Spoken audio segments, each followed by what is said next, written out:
ورنہ آپ دیکھیے سرکار جو سرکاری پاکستانی جہاز میں ایک موجودہ وہ نائب وزیر اعظم جا کے وہاں پہ سائلم دے چکے ہیں. اسی طرح بہت سارے ابھی کم از کم اسٹیل میں نے جو وہاں پہ ہے وہ درجنوں کے حساب سے وہاں پہ بیٹھے ہیں. لیکن آپ کا یہ میں نے جو وہاں پہ قرم کی نشاندہی کرتا ہے, وہاں پہ ان کے خلاف سپیچز کرتا ہے, روڈوں پہ آ کے سائیکل پہ آ جاتا ہے, تو ان کو درد ہوتا ہے. اس کو میرا بیٹا یاد آتا ہے. تو میرا بیٹا 28-29 سال کا ہے.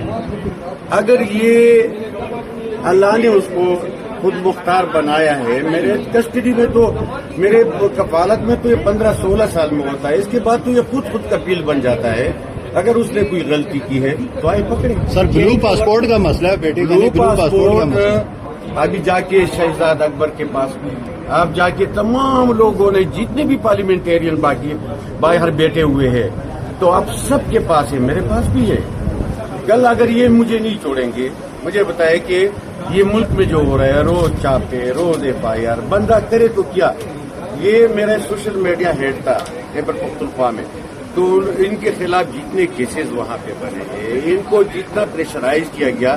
یقین جانے میں کلی کچہری میں بیٹھا تھا باڑہ میں, جب مجھے پتا چلا 2 سال پہلے کہ یہ آپ کا بیٹا ملک چھوڑ کے چلا گیا ہے, مجھے درد ہوا ہے. ایک بیٹا کون باہر لے جا سکتا ہے, حالانکہ میرے پاس سب کچھ ہے, کھانے کو بھی ہے, پہننے کو بھی ہے, جانے کو بھی ہے, رہنے کو بھی ہے, سب کچھ ہے. ہمیں اور کیا چاہیے؟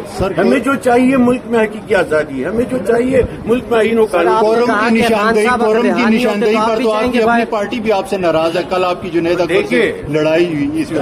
کل میں نے اس کو بتایا تھا, اس نے کہا کہ میں سمجھانا چاہتا تھا. تو دیکھو سمجھانا تو اس کو چاہیے کہ کل میں نے کہا کہ یہ جنگ کر لیں گے, خود سپیچز کر کے چلے جائیں گے, اس کو روکنا ہے ہم نے. تو انہوں نے کہا نہیں, ہم اس کے بعد اس کو جواب دیں گے. ابھی دیکھیے ہمیں بیٹا رہا.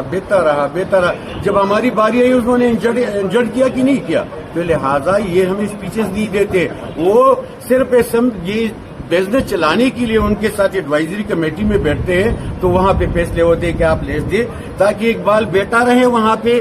وہ آپ اگر وہ ایک گرم پوائنٹ آؤٹ کرے تو آپ کہیں کہ آپ نے سارا معاملہ خراب کیا. ملک چھوڑنے کا سوچ رہے ہیں سر, آپ بھی ملک چھوڑنے کا سوچ رہے ہیں, آپ نے کل کہا. دیکھو ملک ہمارا ہے, اگر چھوڑتے نا جی, اگر چھوڑتے تو ہم کب کے جا چکے ہوتے. ہم نے میرے اوپر درجنوں کیسے ہیں, میں وہ کلا کو جتنا پیسہ دیتا ہوں یہ اسمبلی مجھے سال میں بھی نہیں دیتا اتنا تنخواہ.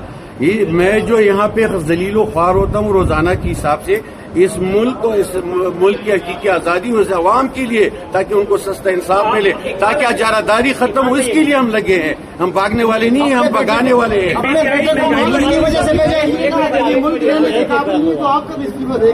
کہ جب یہ موجودہ جو ایکسرسائز عمران خان کے خلاف ہے, مجھے بتائے کہ 4 سالوں میں موجودہ حکومت نے ماں سے وائے عمران خان کو مجرم ڈکلیئر کرنے کے علاوہ کیا کیا ہے. مہنگائی بڑھ گئی ہے, یہ تو کہتے کہ عمران مہنگائی لے کے آئے, مہنگائی کہاں پہ پہنچ گئی. مجھے بتائیے پولیٹیکل اسٹیبلٹی کہاں چلی گئی. ان لوگوں کی حکومت کے آنے کے بعد چلی گئی. یہاں پہ لا اینڈ آرڈر کی ایشو تھے, ابھی بہت زیادہ ہو گئے ہیں. ابھی تو کسی کا نہ سر محفوظ ہے نہ مال. تو مجھے بتائیں کہ اگر ملک میں یہی ہوتا رہا کہ ایک سچ اور حق کی آواز روکنے کے لیے ان پہ کیس بھی بنے, اس کو گرفتار بھی کرے, اس کو جیل میں بھی ڈالے, تو مجھے بتائے کہ پھر بندہ کیا کرے گا. بھاگنا نہیں ہے, ہم نے یاد رکھے, ہم نے اسی کو بگانا ہے. میں ان قبیلے سے تعلق رکھتا ہوں جس نے پاکستان آزاد کیا. وہ تو ریٹائرمنٹ کے بعد خود بھی بھاگ جاتے ہیں, وہ باہر بھی. یہ یاد رکھیے, یہ بہت اہم بات ہے. یہ بہت اہم بات ہے. یہ تو خود ریٹائر کر کے باہر چلے جائیں گے, لیکن ہم اس جنگ کو اپنے نسلوں تک لے کے جائیں گے, اور یہ پھر چھوڑیں گے نہیں ان کو.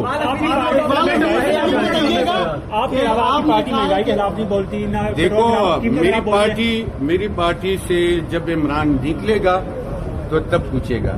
اب میں اس تحریک کا میں ایک ورکر کی حیثیت سے میں نے اعلان کیا ہے کہ میں مہنگائی کے خلاف بھی بولوں گا, میں بد امنی کے خلاف بھی بولوں گا, میں ان کی ظلموں کے خلاف بھی بولوں گا. وہ عمران خان کا جو کیس لگایا ہے 18 تاریخ کو, جو وہ ٹپا لگائیں گے مجرم ڈکلیئر کرنا, میں نے کسی صورت پہ یہ برداشت نہیں کرنا ہے. میں نے عوام کو کال دی ہے کہ ہائی کورٹ پہنچے 20 تاریخ کو, اور وہاں پہ ہم نے دھرنا دینا ہے. Thank you.